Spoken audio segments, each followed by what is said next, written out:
Welcome back to आम computer academy. तो बर्तमान में जदि आप समस्त पिला जो मैंने भी बर्तमान टाइम रे एडमिशन करेंगे भावुं बट एडमिशन करना से गोटे छोट इनसाइट देवी।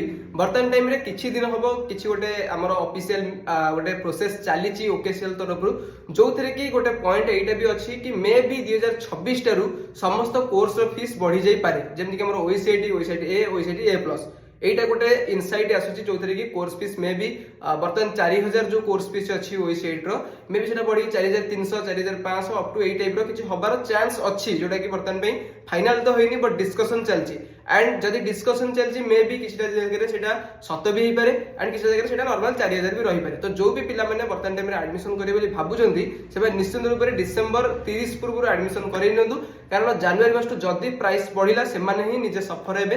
बर्तमान टाइम रे जो माने करिवे से माने ओल्ड प्राइस हिसाब रे करूथिबे। तो आज ही अधिक डिटेल्स जाने पे तळे नंबर रे कॉल करि परिबे एवं आज ही निजर एडमिशन करि परिबे विद इन 10 मिनिट भितर आपण माने चाहिले क्लास स्टार्ट करि परिबे। सेटा भी आम कंप्यूटर एकेडमी रो ऑनलाइन डिस्टेंस लर्निंग मोड सहित। तो बहुत जल्द देखा आ गोटे इन्फॉर्मेटिव वीडियो जब सी have a good day bye take care best of luck.